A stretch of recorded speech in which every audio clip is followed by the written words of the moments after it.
What's up, Cheech? You'll notice there's a little less fur. We've brushed her twice since we last discussed her first situation. Finally, I'm begging you. It has made a difference, I think. No, it definitely has. I picked her up the other day and had so much fur on me. I was like, this is the fur roller cannot match what just happened. I always brush the kids before you come over. Before I pick them up and they jump on my lap. Yeah. Move the mic a little closer. Episode 5 of the Peacock show, Day of the Jackal. We watched it. Yep. You want to summarize? You've summarized the last 2. I could start. Sure. You can jump on. We can tag team this one. I started out not taking any notes, and then I was like, I'm going to rewatch this. I started to rewatch it today, but only got about 15 minutes in. So I have the beginning. I'll have a good, strong knowledge of, but then at some point it doesn't really matter because it's just a bunch of action, and I do remember it quite well. Starts off with us. Of course, we were left with a cliffhanger on the previous episode where he shows up to his hotel and is his handler surprised by his new handler, the billionaire lady, who I don't have a name for. Handler. Yeah. Chelsea Handler. Most of that scene bugs me because I'm just like, he seems to let her get away with whatever she wants. Like, to me, I would go, okay, your $20 million you paid me is forfeit. Like, this isn't how I work. We talked about this. You need to let me do my job. And it just seems so different than the character of the most professional assassin when he's just like, okay, just run over my ship. Well, the Jackal in the book could not be found. No. At all.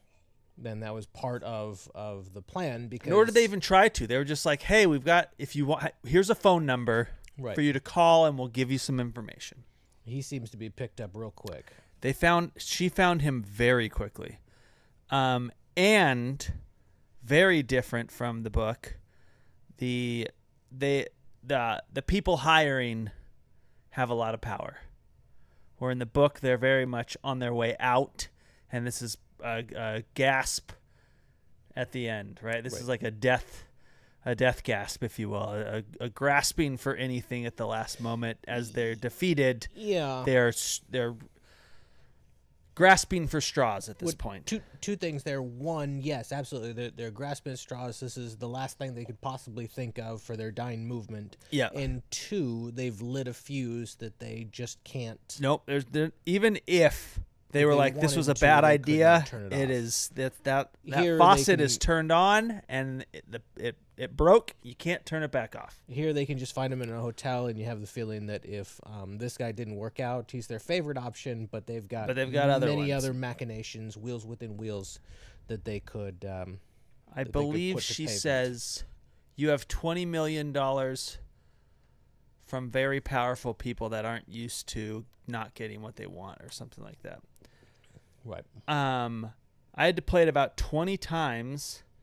She says Thailand at one point. She says, I'll be in Thailand. But it doesn't sound like Thailand. It just, also, why Thailand? Why wouldn't she be nearby where things were going on? We've had Thailand before, haven't we? Wasn't the Jackal supposed to be in Thailand at some point? I don't know, but she just goes, I'll be in Thailand. And I'm just like, what is she saying? I had to play it like several times to be like, did she say Thailand? Is there another place that I don't know of that sounds like Thailand that isn't? That is more important to the story. It's not important to the story. The whole reason for that scene is just for her to see the magic boot, which is just some lady who's hanging out on the pier and has a air cast while they're fishing, which we'll come back to later. We go back to our hashtag good cop. She starts to torture our poor boy Larry to find Norman. I love a good scene when they close the blinds and they're just like, obviously bad stuff's about to happen in here. And she goes full Jack Bauer on him. She does. A question I always have. I've had a pillow on my face. I understand that you can make it so a person can't breathe with a pillow on your face. But the second the pillow's put on your face, do you immediately start gasping for air and going... I think we should investigate this. I just don't know how real of a reaction the second the pillow's on, because it's very much seems like he can't breathe, which he can't. But when a pillow gets put over your face, you've got like some breath. It's not an immediate panic. I can't breathe. What are you doing to me? I find that always weird in movies, and maybe we'll have to put this on our list next to waterboarding each other. You waterboard me, and I'll put the pillow over your face. The things we do for science. I just didn't feel like. Also, I didn't feel like she held it over him for very long. Like in that scene, I was just like, I feel like it's a good 20 seconds before you struggle to need to breathe, and that's if you didn't have a second to like think about. Some people can hold their breath for a long time, but I just thought I always think that's a little bit weird that the pillow is like an immediate struggle. And it doesn't take very long before you're like passing out or dying. We'll investigate this. We'll get the home jumpers report on the nipples. We'll pull a tooth with the wicker chair with the big giant rope from Casino Royale. I was gonna say we're gonna do the knot on the end of the rope. Full investigation. Torture does it hurt? Torture does it? Yeah, it's not good. That'll be a special ep. She makes a lot of deals that she's very bad at keeping, and we'll come back to this. But the whole deal is that him and Norman won't die. And I don't understand what would make him want to make a deal with her anyways, because she's clearly lied about a lot of things that have gotten her here and him here.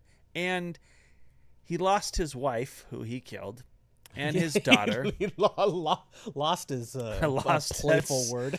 He lost his wife to the situation that he caused with his own two hands. Right. He lost his daughter, who I assume is why he killed his wife more than anything, was he blamed her for this situation. And I just felt like he was already at his wit's end, so I don't feel like torture would have been the thing to bring it. Like, oh, you're not going to kill my brother, who I barely talked to. Anyways, but once again, Hollywood torture scene success. Mm-hmm. He gave up the location of Norman, who is in Budapest. Yeah. We get he just gives the. He says he's in Budapest. He's in a big white building. Budapest. It's in a big white building. There's a coffee shop across the street, and I think he says there's a big gate. Yeah, is the clues they get, and I did mention that too, which we'll get to that, but. We're doing this totally different, where usually we just give the summary and then I talk about my notes, but we're just going to cut right through because this is fun. We leave him still alive, don't we? He Tied does. Up and still alive. As far as we know, Norman is still alive. Not Norman, sorry, Larry. Lair Bear. Lair Bear. We cut to Norman, who is hanging out in his Budapest hotel. Thank you. A.k.a. his farm. Who's our gun maker. Sorry. And the dog just turned on she does that. Her butt is out of control. It does what it wants. Well, same, but... Norman has a very fancy camera security system. Mm-hmm. So we're like, oh, look at Mr. Secure. He gets contacted by the Jackal through their secret two-factor authentication network. Which is to say an email and then a phone call. Yep. Right. And then he gives him his phone call after he says he's secure, and he gets a phone call that he's got a job. And then the Jackal is basically like, hey, has anything been going on lately? He says, I need a new gun. My old gun is done. I need a new gun for the new thing I'm doing. But also, by the way, what's up with you? And of course, Norman tells him the truth. But what I thought was so interesting about this part is he calls him and he knows his name. Why would you know the gunsmith's name? Like, he's supposed to be this secret IRA guy. Larry should know his name. Maybe the cop knows his name. But if they're doing this, like, I work for assassins and you call me, why does he call him Norman and not like a code name or something? Like, I just don't know why you would give a real name away. I don't even know your real name. That's correct. I know your middle name, not your first name. Well, you don't know the secret name that the Lord has given me. The Lord has given. That just makes me want to sing like the Lord. What is that song? Anyways. anyways, probably don't need to get into my religious childhood. Amen, amen, amen, amen, amen. That just was a small detail. They both on the phone say, I don't like risks. And then immediately, because his arm is broken, he says, I can't build this gun in the short period of time that you need me to do it, which is 5 days, I believe. And then our boy, the Jackal, is like, hey, well, do you trust me? Which I'll just come and help. I'll just come and help. Just give me your address. I'll show up. We'll do the thing. Which seems like a pretty big risk to me. If you're the gunsmith or the assassin, that you're like, oh, we'll just meet up. Right. Yeah, that makes me laugh. And when he does get picked up, he just drives him to his house. He doesn't put a blindfold on. He doesn't put him in the trunk. He just doesn't even go in a circle. He waits across the street to make sure that it's the guy he thinks it is. He goes in the most direct path. He basically does the check the license plate on your Uber app before getting in the car, and then gets in the car and then goes to this place out in the woods in Budapest. And they make a gun, which is in a boot, which is kind of cool. He's got his own designs, like you were referencing earlier about this boot cast gun. And then he proceeds to basically, 3D print it? Yeah, he 3D prints it out of metal. Before that happens, we go back to the cops, and we learn about Alex Dugan, that he was a loner freak, and he was killed by an IED. I love how he goes, it seems like it's a bit of a weird atmosphere here lately. Her friend cop, she's been ridiculously short with him. If she thinks he's the mole, she's still kind of being a dick to him in a way. It just seems like she's taking everything ridiculously personal. Well, in that scene, she asks if they had found a body for Dugan. Yeah. And then he gets mad and says, well, I'll go look, I guess. I'll go check. And she's like, do that. And then he tries to have a conversation with her, and she's just like, just go do the thing. And that's where we're trying to figure out who we think the mole is. And you think the mole is her manager. And I think the mole is her security friend.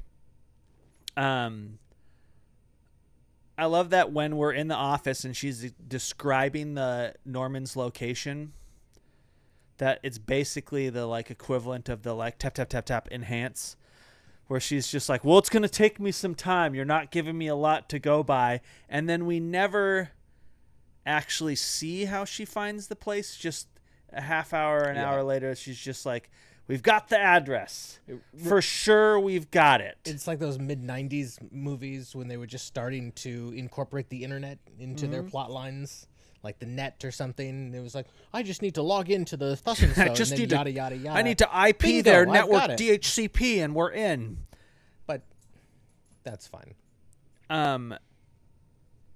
While this is happening, they're in this computer office. She sees a newspaper, and it's about our boy Rodon. Anyways, I think it's a dumb way that they find out that that he is I think it's a dumb way to give him a code name, a code name that makes sense. If you're gonna give him a code name, you call him Mr. Pink, right? Or Mr. White. Or Mr. a code, you're like, we know that purple means him. Why? Because I told you purple means him, and you and I are the only ones that know purple means him. Not, hey, here's this clever thing that I just came up with, the first thing off the top of my head that no one else will possibly think is the code name for this person that I'm trying to kill. Steve Carell in Anchorman, I love lamp. I love lamp. That's basically what came from that. Which I'm almost tempted to skip right to the end, because that type of, we're talking about a 225 page book, 2.5 hour movie that's now being stretched out into 10 eps, each about an hour in length. I mean, we are quadrupling the amount of time we are giving to this story. And it's wild to me, some of the shortcuts that they'll take, like this Rodon. Hey, here's thing that Rodon. we're It's the talking about. newspaper. And then contrast that with some attempt to obviously elongate the plot structure, like our cliffhanger at the end of the ep, which we'll get to. It also seems interesting because they don't just like whenever you see a bad guy who tries to use cleverness, it's always a way of mocking the police. But nothing about this code name is they'll hear this code name and they'll never get it until it's too late. It's just like a name that he's using, like, oh, between me and you, this is going to be really clever. Yeah. For no reason, we need to be clever about this thing. So that kind of bugs me a little bit. And it also bugs me that they're just like, oh, I saw a newspaper with this thing. Not, hey, we're in a room and let's work out the thought process to how we discover this. There could have been some very interesting detective work that went into the name and then into unearthing. But they don't do good detective work in this show. They do military detective work, which is let's bust down some doors, which we'll get to because and let's look at the things. Because all of a sudden we find Budapest and our boy, the manager, who you think is the mole, says. I mean, not a huge degree of. I'm not basing. It's a good guess. He basically says, "Oh, it was Budapest. You weren't lying to me. You're all ready to go. You've got a team on the ground. Go get them." They land. They find. Well, before we get there, they do make the gun. They make the gun. You're right. We need to go back to that. They 3D print the gun. And you have done some 3D printing. Yes. The gun that they pop out has 7 or 8 bullets in it, and you were talking about that's because the materials that they're using to 3D print, it's gonna fall apart. Yes, 3D it's 7 or 8 shots that it can take total. Yeah, they put one round in at a time, but it's very common. There are 3D printed guns. It is technically in most states illegal to print a 3D printed gun. There are designs for them out there. I don't think you're even legally supposed to have them, but 3D printing a gun is not really that difficult. The problem is that often a 3D printed gun will probably explode in your hands because capturing an explosion and making it go down a very tiny barrel is actually a very delicate process. And if it doesn't go out the barrel, it's going to go towards you. And if you make something out of plastic, that plastic doesn't give you a lot of resistance, and so you're probably just going to blow your hand off. In this case, they're using, I assume, a 3D printed metal, which is totally possible, but it's never going to be as smooth as a machined barrel or as straight as a machined barrel. And it doesn't have the same structural integrity. So as he pulls these triggers and maintains this explosion, it's definitely going to do damage to the gun. I'm not a huge fanatic of 3D printed guns, so I don't know the specifics, but I'm pretty sure most 3D printed guns will give you one shot, and then they're probably toast. But I'm sure the 2 people listening to our podcast who are on Reddit /3D printed guns or whatever their forum is, are yelling and screaming right now about whatever gun they printed and what it's capable of. But that part actually makes sense, that he's only going to have a couple of shots. And I think that would make sense for a gun you built yourself to certain extents. Some of the geek code they use, they're manually entering the G code to program this gun is hilarity. But the 3D printers and the 3D printer technology, I think that all kind of checks out. And I think the making the boot gun is very cool. It is cool. I still think the suitcase gun is cooler.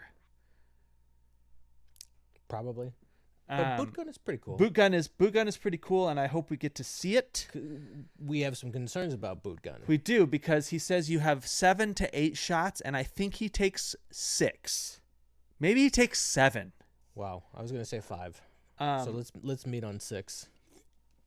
I'll go back and reconfirm that. He's got 2 it's funny because I did shots. Yeah, I read some Reddit forums and people were like, he used all of them, and I was like, no, I know he didn't, because we were counting them as it went, because that was a very clear plot point, and he wasn't that he used most of them, but he basically used all but one. I thought he had 1 or 2 left. It was he used a bunch of them. 7 or 8 because So 6 sounds right. Yeah. Let's not cut ahead, because now we'll go back. They print this gun. He says, where can I go test this gun out? And he's like, well, you take this road, take a couple rights. You'll find a field where no one will bug you. Buy a watermelon. He's like, I'm going to go do this. You take a nap. Well, I'm going to take a nap. He goes and does this. You and I watch a very important scene, which is a remake of the watermelon assassination scene from the movie.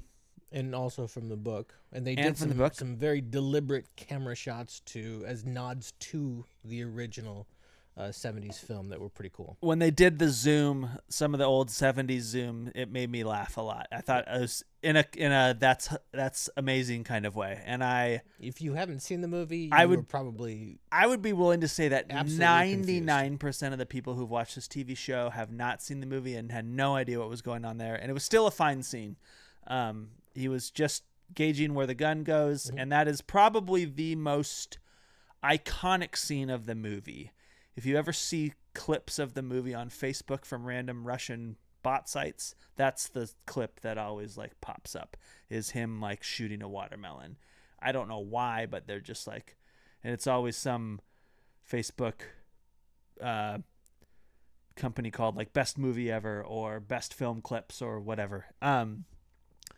But that was very cool. He even had the like full Jackal outfit with the like scarf around his neck tied the same way. It was very much from the movie, and I thought that was a cute nod, and I thought it was very cool that he did it, and it's I appreciate that a lot from the movie, especially because I think you kind of hated that scene in the movie. Well, it's long. In the movie, it's like 10 minutes long. It is very long that he goes out and he does all the things. And in the series, which is, again, 10 hours, it was like a couple of quarter minutes. that time, which was hilarious. But he uses 3 shots there, I believe. Yes, he uses 2 to align it, and he uses one explosive round to blow it up. So he's used a significant amount of the bullets that he has. We cut back to Norman's place. He's on his way back. He's finally talking to his wife, who is finally like answering the phone. But he has to hang up on her because he realizes that there's someone kind of scoping out Norman's place. So he does the smart thing, and he gets a coffee across the street and watches, and he notices that they definitely are indeed about to storm Norman's place. This is, of course, shortly after the most important background scene that they have, which is him talking to Norman about whether you could have a family in this business, and Norman says it's impossible. And he, of course, is not very good at hiding the fact that he has a family at this point, which Norman doesn't catch on to, but us as the viewers, he's definitely not hiding it very well. He tries to call Norman. Norman's sleeping, doesn't pick up. Once again, has a horrible alarm system. Because the alarm system, this super high-tech alarm system, they cut the power to the town, basically, which is, maybe 1 square mile, this small, tiny town that he lives in. So they get the power cut so that they can approach this place because they know he obviously has some technology. But once again, this genius with a giant machine shop and a security system of the highest level doesn't have a backup generator or UPS power system or anything. They cut the power and he's out of luck. Doesn't even notice. Nothing goes off. Sleeps through the whole thing. Sleeps through it until the phone call finally wakes him up, and the Jackal's like, "Hey, they're coming for you. Good luck." We see Norman not put up a great fight. Terrible. He kind of shoots way too many bullets. Doesn't really wait for a good shot. Doesn't really blow up any of his typically he had booby traps and all sorts of fun stuff. It was a pretty poor showing from our survivalist. I'm begging Norman to watch one movie. Yeah, Home Alone 1. Start there. Paint cans, toy cars. He's easily intercepted. He doesn't kill anybody. Yeah. He doesn't wound anybody. He doesn't even scare anybody. And then he starts to get interrogated when all of a sudden... bullet to the dome. He gets interrogated. The lady clearly hits a soft point when she says it's your brother that gave you up, which for a second you think is going to be a plot point, and then Norman dies. He takes a bullet to the forehead from our boy Jackal. Our fourth bullet used because Norman could have identified. Yeah, that's Jackal, 4. at least in some aspects, physical appearance. There's information he could have given up because again they were a little bit too personal. He doesn't shoot one of the cops, right? I don't think he Jackal? kills one. I'm trying to like count his shots now. This was the best scene in the whole show so far. Yeah. They have a great shootout. My only complaint would be that the Jackal didn't shoot and immediately flee. You hit Norman, you've done your job. Get the F out of there. He does Instead, get away on horse. He takes a couple of shots from the same position he's at, which is also a huge thing that bugs me because he's supposed to be this past sniper, which we do see a very small glimpse of him fighting in the war at some point. We don't know if that's supposed to be a direct correlation to that he is actually Alexander Duggan in this TV show, but they do a very quick, very, very quick, thanks server, back moment where he is in a war, clearly in some desert, whether it be Iraq or whatever. But if you're a sniper, you know that once you've shot and they know where you shot from, your cover's blown and you need to go somewhere else. He fires, I believe, at least 2 other shots from that location. So that's like 5 and 6 right there. Yeah. I think we're at 6. I think he's got 1 or 2 left. And then he kind of flees and he gets on a horse. He tries to race the horse down a road, which seems like a bad idea because that's the way that the cops are going to drive their car. Well, then he goes into the forest and immediately knocks himself on his ass. So he's not riding horse good on. No, but before that road or happens, forest. I think what bothered me the most is that the security guy, I call him the security guy because she's who he calls to give him her security, is driving the car and she makes him stop for her on the road to pursue this horse. Where if I'm him, I'm just hitting the horse and then maybe going back for her. But like that pause was enough to give him kind of time to get away, and he totally could have done it. I also don't know why they didn't, and I don't advocate for injuring animals, but in this case, don't shoot for him. Shoot the horse. The horse is huge. This guy is small. Quit trying to shoot a guy off a horse. If this is really your job, you've already killed a 19-year-old, 17-year-old college kid. You might as well put a horse on your market too. This fucking server, really? It's going to do this right now? You don't advocate for killing the animal, but kill the fucking horse, you say. I say, if you're doing this thing, what in the Lord's name, if you're just doing it all, which is what she's doing, she's putting it all on the line for her job, you shoot the horse. He does make it into the woods, which I was reading back on Reddit, and I'd love to rewatch this section with you for a second. I think it goes from that road to going off the road. It goes from daytime to nighttime. Yes, it does. It absolutely does, yeah. And it seems pretty bad. But anyways, he hits a branch, falls off his horse. She doesn't find him immediately because it's very dark all of a sudden. I think he shoots at her again, so that's 7. I think it might be 7, and I think he said 7, maybe 8 shots. So I think all I know is there's 1 shot left from this gun. But he gets away in the end by jumping into the water. He jumps into a creek. If you get a gun river, wet, especially a 3D printed gun, is that going to affect? Some guns are very famously known for handling water quite well. My guess is this manually built 3D printed gun is probably not one of them, but they do make he makes a very concerted effort to save the gun when he's underwater. It's because it starts to fall, and he makes a very big effort to swim deep enough to grab it and come back. But it's still very wet. It is very wet, and he doesn't save it from getting wet. I he think saves we're gonna it from dropping. I think we're gonna have an issue with this gun at some point. Unless he plans on rebuilding it himself, which we'll get to. Maybe that's what happens. Because we have apparently way too many episodes left Then of he the show. swims away. Our detective Swims away. fires crazily into the water. Doesn't She hit screams anything, because and then she's very emotional about her job, Yeah. which I think is just kind of weird. I don't know. It just seems like an homage to too many movies where they get so mad about. Like, I take it so personally that this person got away. I almost had him. I just don't know if you yell and scream. It just didn't feel very real to me. But then he we takes get a big wide left. He finds a barn. He buries his gun a little bit in the hay.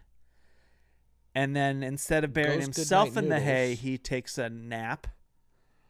A farmer, we believe, comes and finds him in the barn with a double-barreled shotgun, points it at him. He makes a very weak attempt to knock the gun out of the farmer's hands and takes the butt of the gun to the face. Mm-hmm.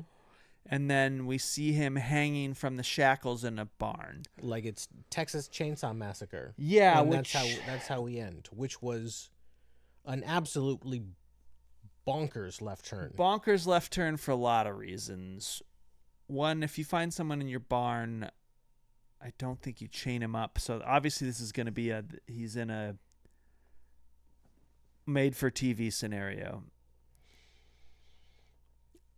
And of course, there's nothing in the book about this. The Jackal is, not waylaid on his mission by some hick in the middle of the woods. Do you feel like this was planned, or they were told they need to make 10 episodes, and so they're like, our arc only has 6, or our arc only has 8, and...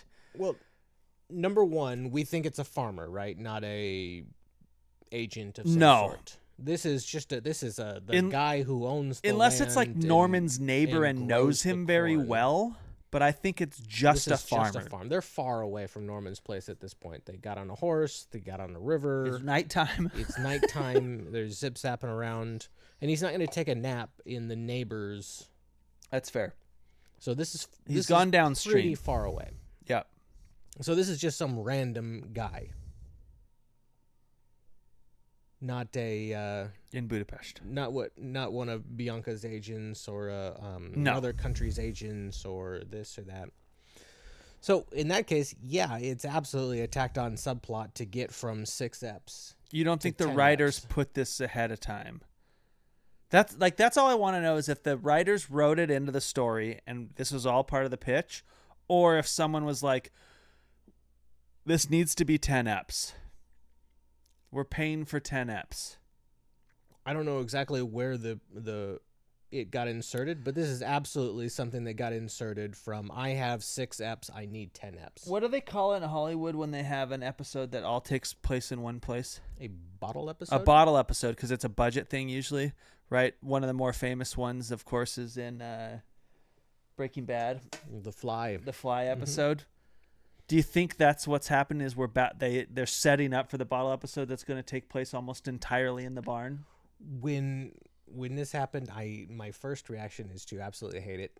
We haven't seen what happens, and so we have to give the benefit of the doubt. But my first reaction was, "What in the blue hell are we doing? What in the bluest of hells is this side plot going to be? He's going to be strung up for a little while, and then he's eventually going to use his abs to kick way up high in the sky and get out of his chains and stab the guy, and off he goes. I mean, we'll see probably by the end of this ep that there's no there. Yeah.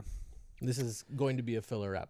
I think it's going to be a tough ep, and I'm excited to... I'm excited and hoping that we're wrong. It makes me feel really unsure about my earlier prediction about when he goes and does the assassination, which I think I said. Did I say Ep 6? Yeah, which is that's this ep. looking no. Yes, yeah. That's this ep, which is looking pretty bad. What did I say? Did I say 8 or I said 9? 9. Yeah, 10, something like that. Basically at the end, but. And if he's going to get captured in a farm and then captured in a castle and then He just keeps getting captured in places. Again, I really like this show, but he's not good at his job. The other thing that I was thinking about is like every ep we have talked about how the action scene was dope and the rest of it is kind of suspect. Like every ep has been the action scene was the best part of. Yep. And again, but even from the get-go, the first scene of the show was an action scene and it was great. But from the get-go, he showed he is not good at being an assassin. He is good at killing people, which are two very different things. He's good at combat. He's good at murder. He's not good at being a secretive assassin, I don't think. Unless he basically consistently gets super lucky. He's talented at like all the pieces around it, but he's like an assassin shouldn't be improvising, and I feel like he's improvising all the time. If that makes sense. Yeah, it does seem like things are wildly out of his control. It kind of seems like they were trying to make two separate shows concurrently. Yeah. It fits a lot with like Trap. Like Trap is this guy he's kind of good at being a serial killer, but he's more really good at being a psychopath, and that's what makes that movie interesting. And in some ways there's some of that with him here where he's like good at like how you react to things, but I don't think that applies well to like him being the best assassin in the world. No, he's very good at shooting. He can shoot from a long distance, so that's pro. He's a good sniper. We think he speaks good French and German. We think he speaks good languages. But his planning skills not so good. He might need a project manager. One of the few people in the world that need a project manager. And he gets stressed too easily. He does. And then he starts looking at the sky and rear ends the truck. Anyways, I'm still in. I'm excited. I am not excited about this episode. I think this would be the closest to an episode that might shut me down on the show. But of course, we are obligated to finish it. Otherwise, we won't be able to watch our boy Bruce Willis and Jack Black. Yep. People. Yeah. Yep. So, any lasting comments other than Dustin quit fucking up the stream? Stay gold. Stay gold. You heard it here.